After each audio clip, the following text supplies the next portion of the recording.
afternoon, everyone, and welcome to the 2025 Elizabeth Bain White's Humanitarian Awardees Lecture and Award Ceremony. I'm Marcia Castro. I'm the Endalot Professor of Demography and Chair of the Department of Global Health and Population here at the Harvard-T.H.Chan School of Public Health. I am honored to be here today to welcome Dr. Tedros Adhanom Ghebreyesus, Director General of the World Health Organization and recipient of the Harvard Humanitarian Initiative's 2025 Wentz Humanitarian Award. As Director General of the World Health Organization, Dr. Tedros transformed WHO by implementing a new operating model, making it more efficient, data-driven, and impact-focused organization. Dr. Tedros has navigated complex political and diplomatic situations to protect the health and well-being of people in conflict zones and remains a committed advocate for universal health coverage.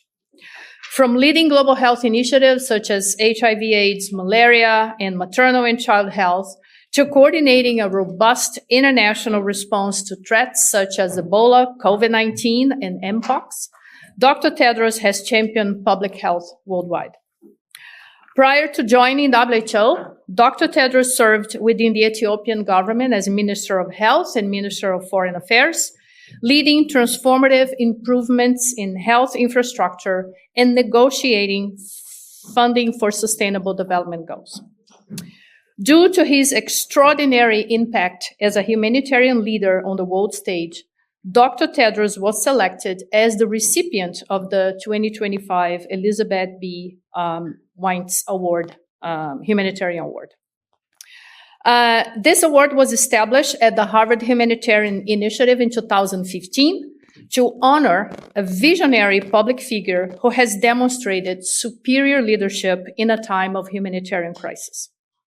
The award celebrates the memory of Elizabeth Betsy Wentz by recognizing her outstanding contributions to humanitarian leadership at Harvard University.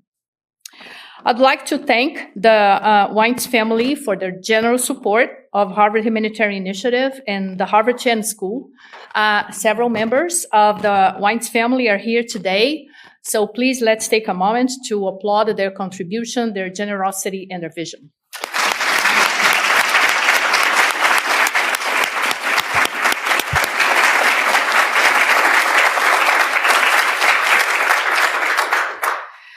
Their generosity is needed now more than ever in a time when funding for global aid has been cut and public health research remains under threat.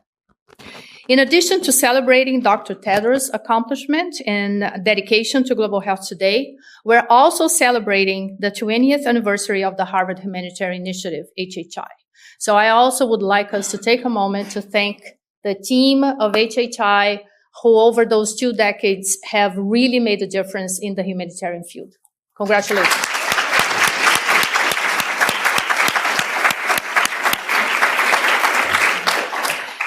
HHI is the humanitarian hub of Harvard and its teaching hospitals, educating the next generation of humanitarian leaders.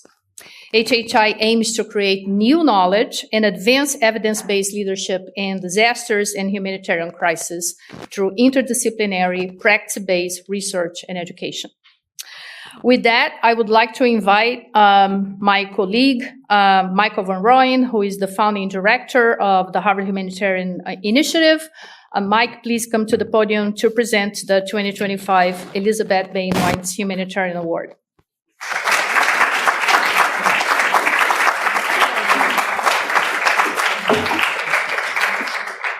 Wonderful. Thank you.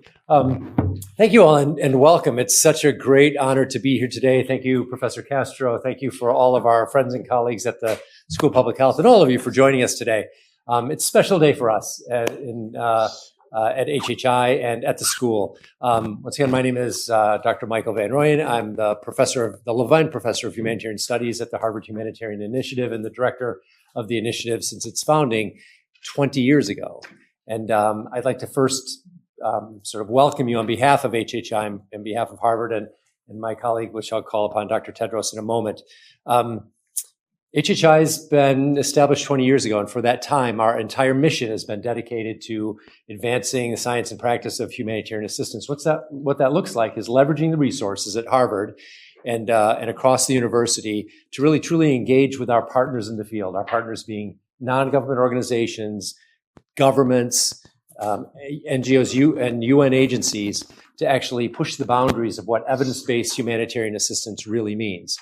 And so it's with great pride that we look upon these 20 years and all of the collaborations and supporters of the many, many non-government organizations and agencies that we've worked with, and many contributions we believe we've had in the science and practice of humanitarian studies. We've also worked closely with the World Health Organization in many fronts. And so it's fitting that we recognize Dr. Tedros and the World Health Organization today. We're also grateful for the Weintz family for their support of this prize and for their longstanding support over the 20-year history of HHI. The humanitarian endeavor and humanitarian assistance globally is under tremendous threat. This is no surprise for all of us in public health. We see the erosion of truth, of evidence, of research, and the attacks on public institutions as being something that we have to contend with in an aggressive fashion. And it is a really challenging era for both all of global health and public health, but especially in the humanitarian sector where there's really literally millions of lives in the balance. We see the impact of corrosive political threats, of the lack of neutrality, impartiality, independence, and humanity. These very principles that we founded the humanitarian world upon are all under threat. And so it's a time when we need strong, principled leadership to help guide us. And that's what we're here to celebrate today. So in a time where we're reflective of all of the challenges in the humanitarian sector, we are really delighted to be able to celebrate something important. And something important in this case is the recipient of the 2025 Weintz Humanitarian Award, Dr. Tedros Ghebreyesus. Dr. Tedros has been the very embodiment of principled leadership. He's led the way since 2017 for WHO to lead really the health of continents, and to do so facing Ebola epidemics and the COVID epidemic and many other threats. And now the threat, not only major financial threats, but the existential threat of what we see in universities and in UN institutions and in institutions around the world, and that is the very foundation of public health. And he's led this sort of response, really responding to families, to communities, to nations with grace, humility, intelligence, diplomacy, and all the things that we really expect in a leader that has to lead through really turbulent times. So it's with great pride and admiration that we award the 2025 HHI Weintz Humanitarian Award to Dr. Tedros Ghebreyesus. Dr. Tedros, please.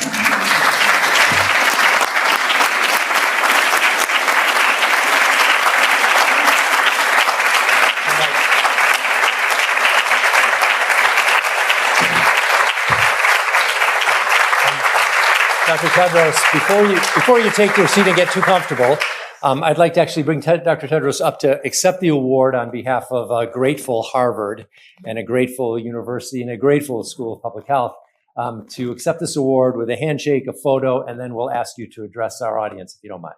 So please join me up here.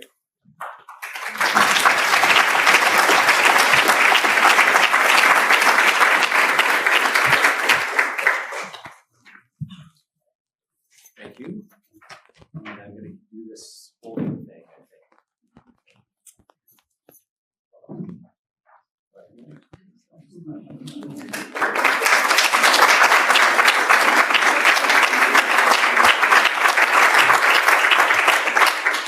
Dr. Michael Van Rooyen, dear colleagues and friends, it's with deep gratitude, pride, and humility that I accept the Elizabeth B. Weintz Humanitarian Award. I would especially like to acknowledge the members of the Weintz family who are with us today. I don't know where Eric is. Yeah, Eric. Including her son, Eric, who himself has served as a humanitarian in both Eritrea and in my home country, Ethiopia. Thank you for your generosity and for this great honor. I'm especially proud and humbled to join the eminent list of previous recipients of this award, Nobel Prize winners, peace builders, activists, and journalists. And especially receiving it during the 20th anniversary of HHI makes it even special. So happy birthday, happy anniversary to HHI. Each of the recipients have shown moral courage in the face of injustice. Each has demonstrated outstanding leadership. Each has given voice to those who have none. And most importantly, each has made a difference. They're not just experts and leaders, they're change makers. It's also a real pleasure for me to be back at the Harvard Chan School of Public Health, where I had the honor of delivering the commencement in 2021, invited by Dr. Michelle Williams. In fact, I have a long-standing link to Harvard that goes back more than 20 years to 2004, when I was head of the Health Bureau in my home state of Tigray in Ethiopia. That was the first time I came to Harvard, when I worked with Dr. Mark Davis. He's now in California, I think, in Florida, who was then chair of emergency medicine at Brigham and Women's Hospital, to develop training packages for health extension workers, which were a major part of our health extension system reforms in Ethiopia.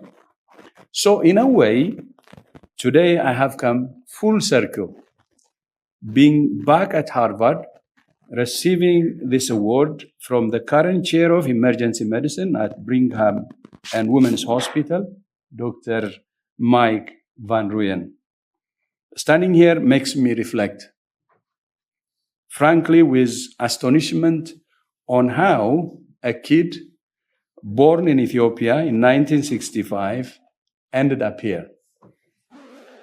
One of my earliest memories is walking with my mother through the streets of Asmara, where I was born, and seeing posters about a disease called smallpox and an organization that was eradicating it from our communities, the World Health Organization.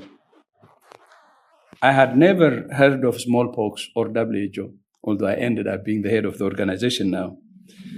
But I knew that sometimes disease could sneak up on children and snatch them away, because that's what happened to my younger brother.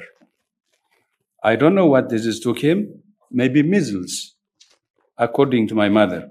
But most probably it was a disease that in another country would have been prevented with a vaccine. The experience of losing my brother was one of these reasons I decided to pursue a career in public health, so that other people would not lose people they loved like I did. By the way, we used to live in the same house, under the same roof, so I survived. It was a mere chance. He died, I survived. Inequity and insecurity were not things I read about in newspapers or history books that happened to other people in far-off lands. They were things I saw and experienced every day. They happened to me, and they happened to my family. And inequity and insecurity continue to be the driving force of my life and career. Consider this. There is currently a 31-year discrepancy between the countries with the shortest and longest life expectancy. A child in Ethiopia dies from a disease against which a child in Switzerland is vaccinated. A young woman in Chad dies in childbirth because the services that save other women like her in the United States are not available where she lives. A gay man in Peru is infected with HIV because he can't afford the preventive medicines that are covered by health insurance in the UK.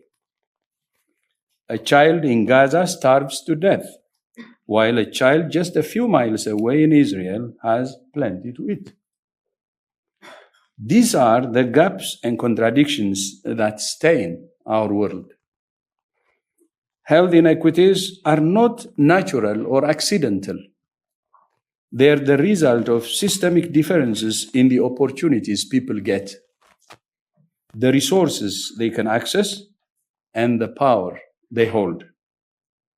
Which leads me to my subject today, global health in a fractured world. I would like to speak about 3 areas in which our world is fractured: systems, security, and solidarity. First, systems, specifically health systems. A staggering half of the world's population still lacks access to one or more essential health services like vaccines, maternal care, treatment for TB, HIV, malaria, hypertension, and diabetes. And even when those services are available, almost 1 billion people face financial hardship due to out-of-pocket health spending. I'm not telling you what you don't know. It's just a reminder. As a result, the progress we have made since the turn of the century against HIV, TB, malaria, and maternal and child mortality has stalled or gone backwards. At the same time, non-communicable diseases like heart disease, cancer, and diabetes now account for 18 million premature deaths each year. And beneath it all, a silent crisis of mental health grows. These challenges are difficult enough in the most secure countries, let alone in those beset by war. Which leads me to the second fracture, a fracture in security. We are all painfully aware of the extent to which our world is riven by conflict and displacement in Gaza, Sudan, Ukraine, and elsewhere.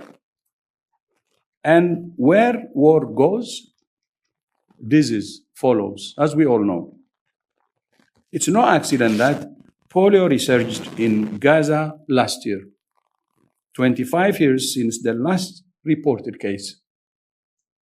It's no accident that we now are battling outbreaks of cholera, measles, malaria, dengue, diphtheria, and polio in Sudan.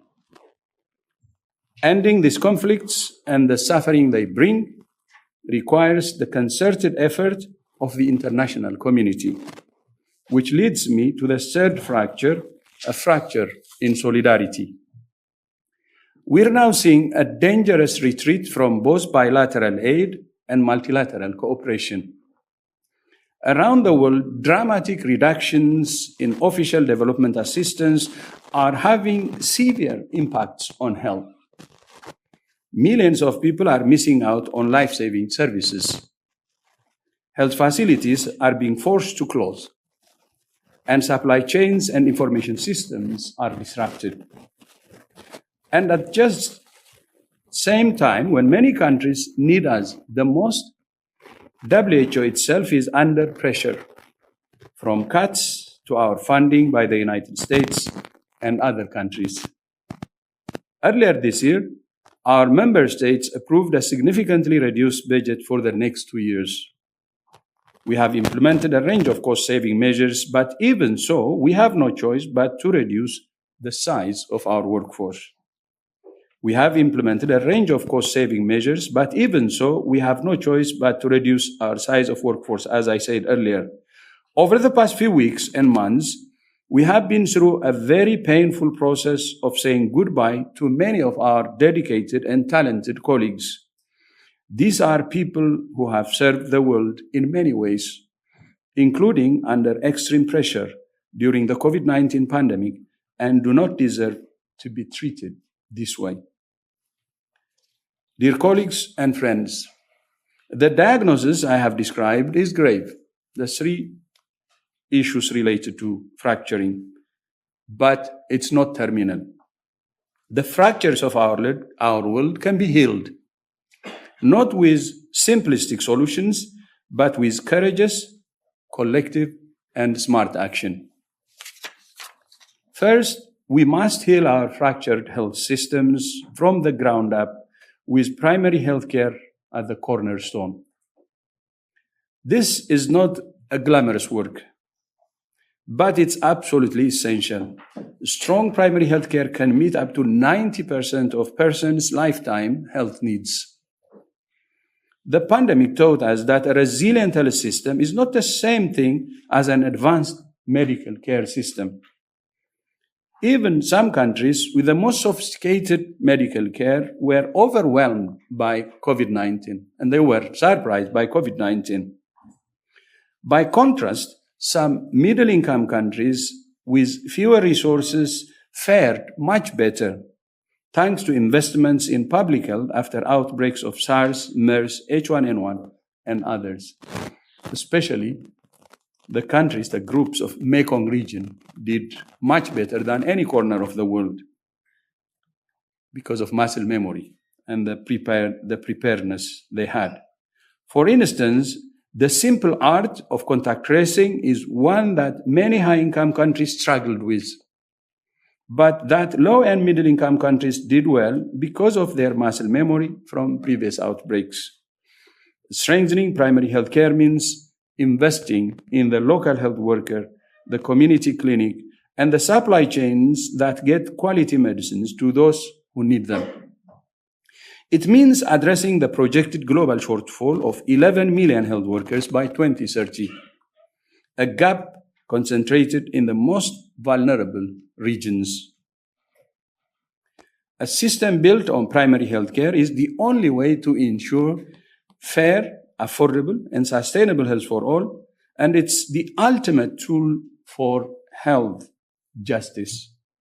Second, to heal the fracture in security, we need peace. In Gaza, Sudan, Ukraine, and elsewhere, WHO is working to alleviate suffering, support health workers, and provide essential health services on which lives depend. In Gaza, WHO is the main provider of medical supplies. And over the past 2 years, we have supported the evacuation of almost 8,000 patients, including 5,400 children, for treatment outside Gaza. But the one thing we can deliver in any of these places is the one that people need most, and that is peace. The best medicine is peace. WHO's founders knew this when they crafted our Constitution, which says that health is not only a human right, but the foundation of peace and security. There can be no health without peace, and no peace without health. Which means that, third, to heal the fracture in solidarity, nations must work together to find shared solutions to shared problems. That means more multilateral engagement and less dependency on bilateral aid. Many leaders have told me they are ready to use this moment to leave behind the era of aid dependency and transition toward sustainable self-reliance. WHO is supporting countries to make that transition by identifying tools to improve efficiency and generate new revenues of health from domestic resources. This includes health taxes on tobacco, alcohol and sugary drinks, pool procurement, public health insurance, especially public health insurance is a strategic solution, and more. Likewise, although WHO is facing a very difficult situation, I also see it as an opportunity to make it stronger, sharper, more independent, and more focused on our core mandate, and more empowered to serve the nations and people of the world. And in response to the painful lessons that COVID-19 taught us, WHO, our member states, and partners have taken many measures to ensure a more coordinated, coherent, and collective response to future pandemics. For example, together with the World Bank, we established the Pandemic Fund, which has now disbursed $885 million in grants to support lower-income countries to strengthen their capacities for pandemic prevention, preparedness, and response. The focus is capacity building. We also established the mRNA Technology Transfer Hub, the WHO Biomanufacturing Workforce Training Initiative, the Global Health Emergency Corps, and at last year's World Health Assembly, WHO member states adopted a set of amendments to strengthen the international health regulations. Most significantly, in 2021, the nations of the world agreed to negotiate a new international accord on pandemic prevention, preparedness, and response.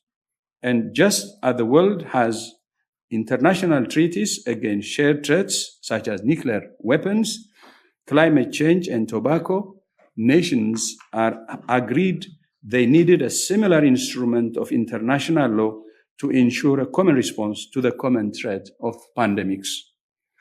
For 3.5 years, our member states engaged in difficult negotiations. There were those who said they could not succeed and those who did not want them to succeed. But in May this year, they reached a consensus, and at the World Health Assembly, they adopted the historic WHO pandemic agreement. They are now negotiating an annex to that agreement, the pathogen benefit and access sharing mechanism, which aims to ensure faster sharing of pathogens with pandemic potential and equitable access to the medical products needed to respond to them. We expect these negotiations to be concluded in time for next year's World Health Assembly in May. After that, the pandemic agreement will be open for ratification by countries and for its ultimate entry into force as international law. The adoption of the agreement was truly historic, not only because what is in it, but also because of the context in which it was negotiated. In a divided, divisive, and fractured world, countries demonstrated they can still find common ground for a common purpose. They showed that multilateralism is alive and well, and that, to borrow an expression from Mark Twain, reports of its death are greatly exaggerated. So, multilateralism is alive. Dr. Van Rijn, dear colleagues and friends, the responsibility to heal our fractured world lies not only with governments and international organizations, it lies with each of us. We need leaders and policymakers who see health not as a cost to be contained, but an investment to be nurtured in security, stability, and economic prosperity. We need scientists, researchers, and health professionals not only to do their vital work, but to communicate it with courage and clarity. Stand for what you believe. That's a message to all researchers and academia. And we need citizens to raise their voices for equity and justice. Demand that your leaders invest in health, not as a privilege, but as a fundamental human right for every human being everywhere. Health is a fundamental human right, an end in itself. Of course, it can be also a means to prosperity, because healthy society, a prosperous country. In the end, the fractures in our world are fractures in our politics and in our collective will. But I believe it's within our power to mend them. We have the tools We have the knowledge. What we need now is the courage to make the right choices, to choose solidarity over nationalism, equity over greed, and evidence over ideology. Let me leave you with two specific requests. First, we seek your support in strengthening our scientific foundations. Around the world, WHO works with a network of more than 800 collaborating centers, including 2 here at Harvard School, the Center for Integration Science in Global Health Equity and the Program in Global Surgery and Social Change. With our reduced resources, we will rely even more on scientific partnership with our collaborating centers. So we seek your support in strengthening that partnership in the areas in which we are already working together and exploring new ones. So what we're saying is, with the current crisis, as you know, WHO is a bit less. But we say we can do more with less, especially if we use our convening power, WHO's convening power, and work through collaborating centers and other networks. We can actually multiply, meaning working through networks and collaborating centers could be a multiplier, and needs a mindset change. Because normally the way we work is we mobilize resources, money, we hire someone, we do the job. Of course, that's one way, but there is the other way, which can be even better in doing more with especially less. So that's why in the collaborating centers, we will need your support to work with the existing ones, but to recruit even more, and for WHO to go back to its roots, convening and work through others. And second, we seek your support in strengthening our financial foundations. I'm not asking for money, but you know, you'll show me how to make money. You will help us. For several years, we have been working on a range of measures to make our financing more sustainable and resilient.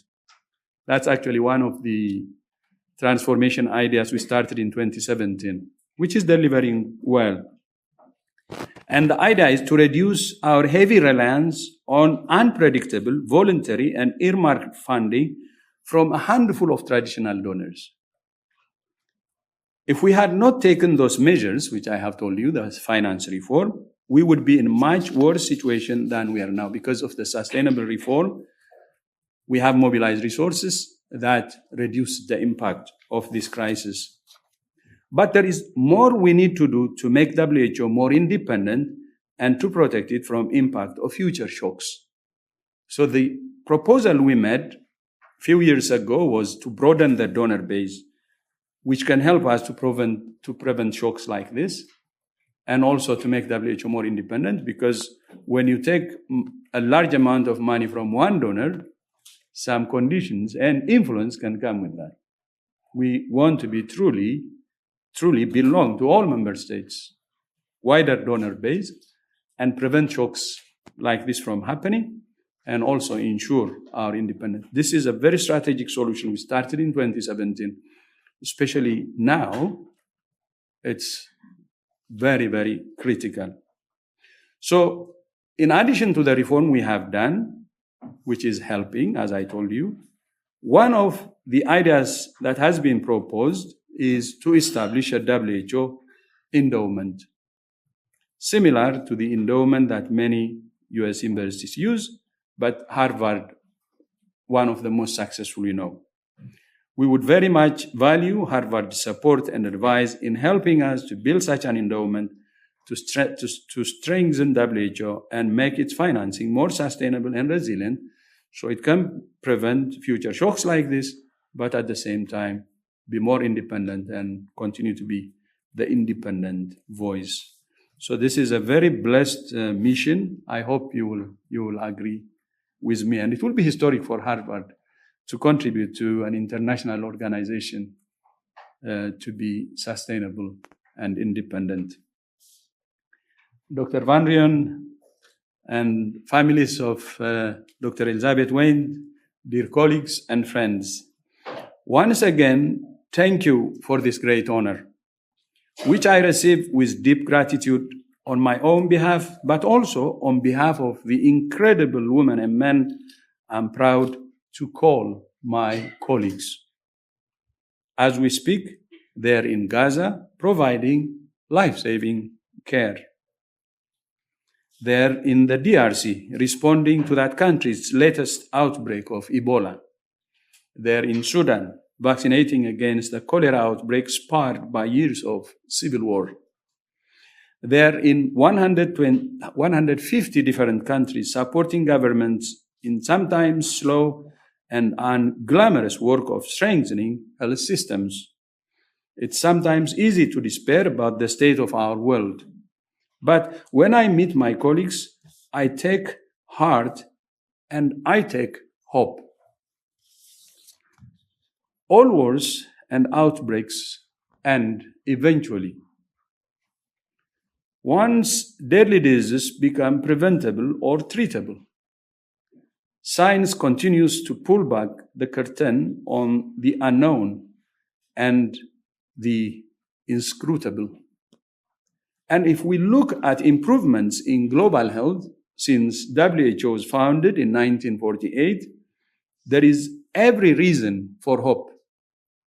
Life expectancy globally for both sexes has increased from 46 to 73.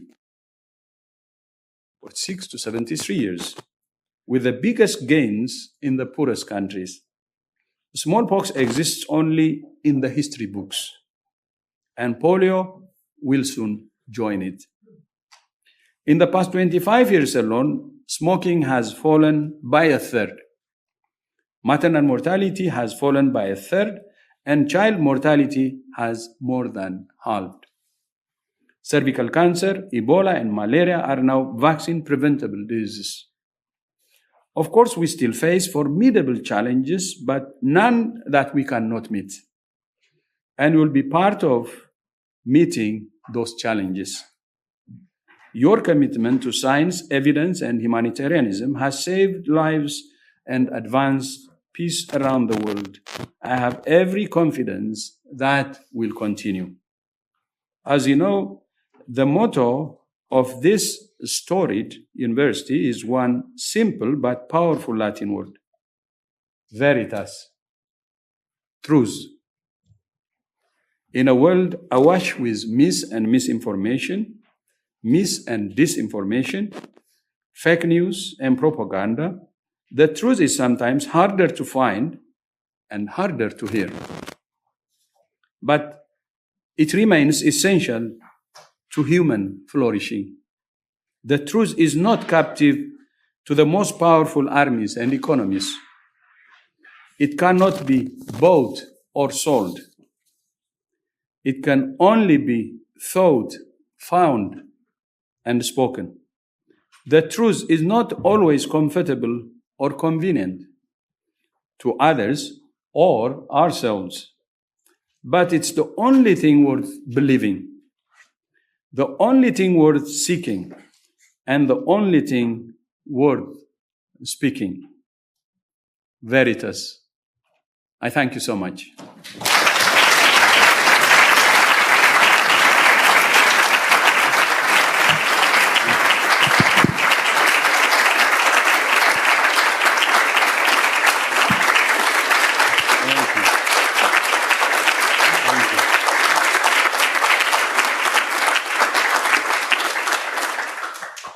Thank you, Dr. Tedros. Congratulations again. We are delighted to have you here. So we have a few questions from our students, if you can answer some. Okay, so I'll start with the first one. It's actually something that you talked about sustainability. And the question is, with the recent changes in the funding landscape, what efforts is WHO making to ensure its own sustainability? Our own sustainability. Yeah, thank you. Yeah. I think I said it, so I will try to be as brief as possible. We saw this crisis actually coming in 2017 when we started the transformation. we said a major risk for the organization is dependency on few traditional donors. If any of the traditional donors reduce their funding significantly, we knew the same shock that's happening now could happen, and we could get into crisis. But not only that, we also said getting money, especially a big amount from few donors, is bringing pressure on us, meaning undermining our independence also, our independence. So we proposed at that time to broaden the donor base, meaning to introduce several measures that can help us to get resources from as many donors as possible, and especially targeting the 194 member states. So 4 measures have been identified. The first one is increasing the membership fee. And the second one was WHO Foundation. We established a new WHO Foundation to tap resources from the private sector. But it has to be a buffer because we cannot take directly from the private sector. And then the third was cost recovery. We provide services and we cannot provide everything free. So some cost recovery from there is the third. And the fourth is replenishment programs. That's a voluntary one. But the key one was the first one, increasing membership fee. And we asked our member states to increase their membership fee by 50%. And some colleagues came to me and said, Tedros, either you're loco or you're naive. And I said, why? Because, this is very significantly higher than last increases. Then I asked them, what was the last increase? They said 3%. So 50% is too high. Yes, it's too high. But if we have the right arguments, maybe they will agree. If they don't, we will understand why. We ask again. We shouldn't give up. To our surprise, I was also worried because of the skepticism. But to our surprise, the member states agreed to increase their membership fee by 50% and to do it in 5 installments. They have done 2. The remaining 3 will be fulfilled until 2032. This is the roadmap, meaning it's a broader donor base that comes with no strings attached, which is very flexible, long-term, that really can help WHO to sustain its work and serve the people it serves the best way possible, and address some of the HR issues even. Because with voluntary contribution and short-term funding, we're hiring short-term, using short-term contracts that really kills the morale of the staff. So that's, I think, the solution to sustain. We need to continue on the same roadmap. But what I asked now Harvard to help is, you have a very successful endowment. And we have some saving we can start with. And you can help us on how to build that. Because if WHO can have a 30 to 50 billion US dollars endowment, together with the assessed contribution, the increase that member states are increasing until 2032, just the 2 could be powerful in terms of financing. And these are the 2 financing models that can help the organization to be the organization of the future that can prevent shocks like this and also continue to be an independent voice. Because with, as I said earlier, with dependency on few traditional donors comes compromise in independence also. So thank you. But that's very, very important. But not for WHO, by the way. Many member states who have been relying on donations are suffering now, especially with the closure of USAID. You know this. So what we're saying to them is use this crisis as opportunity, like what we're doing. And they can mobilize domestic resources. The immediate could be taxes on alcohol, tobacco.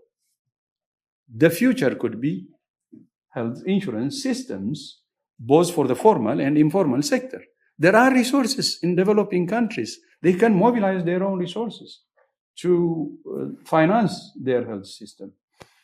But of course, they need fair terms in trade, fair terms in investment, fair terms in borrowing and so on. And what I believe is, whether it's the whole developing countries or Africa, it's not charity what they want. It's fair terms. That's what I believe. Thank you. Thank you for that.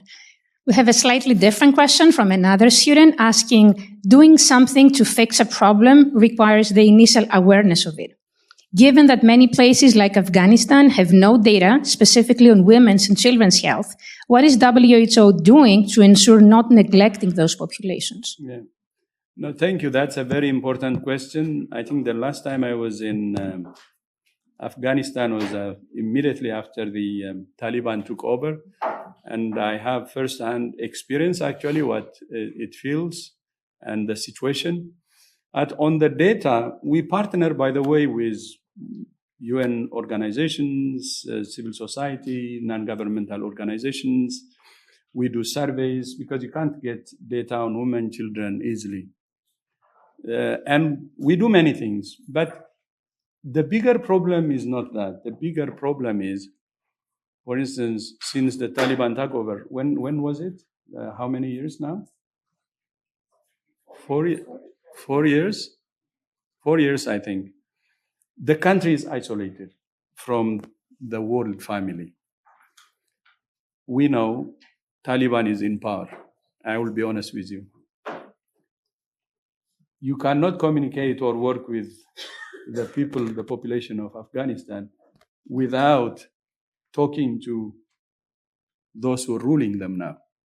Is there any other option now? There is none.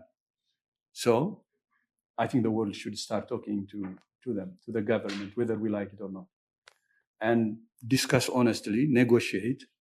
Through that, we're helping the people of Afghanistan. Ignoring or isolating for how long? When there is no other alternative solution. Unless that's addressed, I think many of the problems, including what you said, cannot really improve. So there should be communication. There should be, we should stop the isolation. That's what I believe. Thank you. Thank you. So the next question is about the youth, and we have many young future public health practitioners in the room. So can you tell us a little bit about the WHO Youth Council and the WHO Youth Delegate Program, and what would be the way forward for youth leadership at the local level? Mm-hmm. So on the WHO Youth Program, the WHO Youth Council, this is part of our transformation as well. As you know, WHO is a norms and standard organization.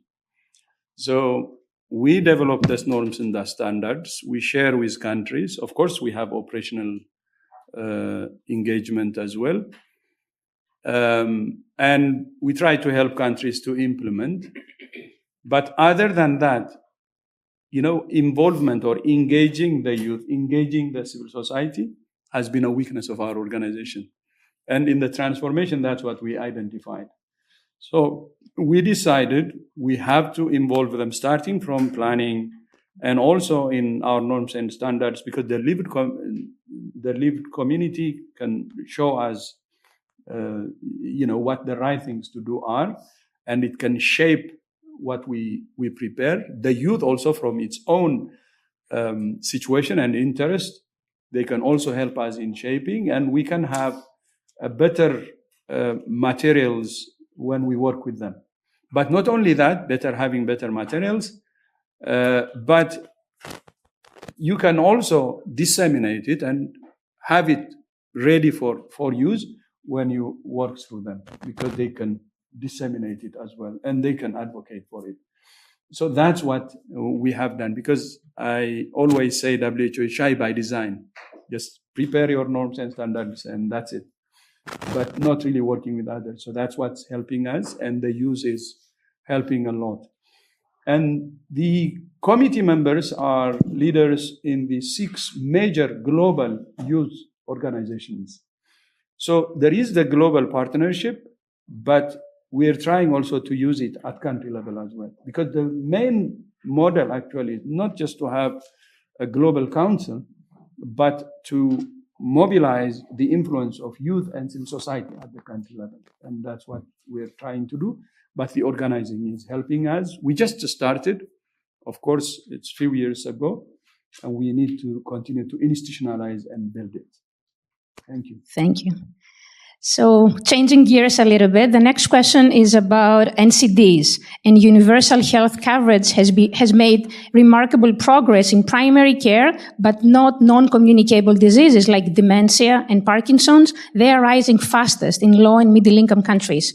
How can healthcare systems integrate long-term NCD care without collapsing under the financial and workforce strain? Yeah, thank you. I think that's a very important question.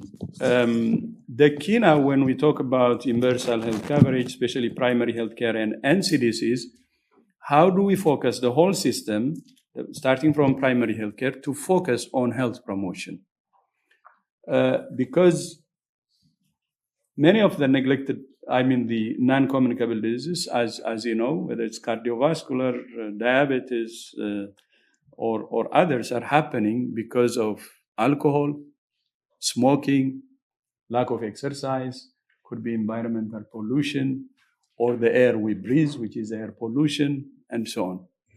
So the key is, how do we use primary health care to address this? How do we help people to lead a healthy lifestyle? That's the key. Meaning, if they stay healthy, that's the best, instead of being treated after they're unwell. But as you also know, when you do that, you can save the healthcare expenditure, because you will spend less on treating these expensive treatments, cardiovascular, cancer, diabetes, and so on. Then, if you do that, you can accommodate the non-communicable diseases like Parkinson's and so on in the system. So it's a matter of working in a way that brings more value, and the best would be to focus the primary healthcare on health promotion, fight NCDs. Do you know that the US is in top 15 in terms of obesity? It is. And with obesity, you know what follows. And that's why I said, when was it, a few weeks ago in our presser, I agree with RFK Jr. on this issue. Of course, we disagree on many issues, but on this issue, because the way he says about how the US is affected by chronic diseases or non-communicable diseases, and why health promotion is important, is really right. Of course, we disagree on vaccines and so on, but we can work on this one, for instance, which is correct. So it's very important to focus on NCDs, because premature deaths happen now 70% because of non-communicable diseases. It's the same in high-income countries, middle-income countries, and low-income countries. It's a global problem. It's a pandemic, and it's a silent killer. So we have to fight this scourge, and it starts from the basics, from health promotion.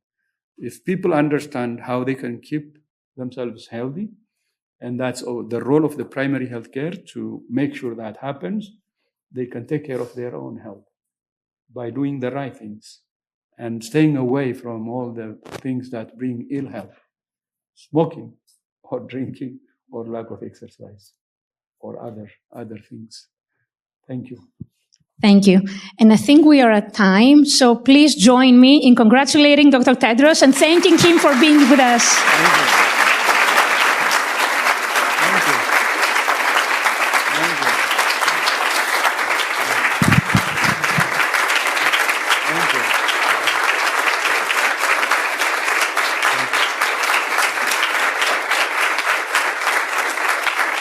Thank you. Thank you.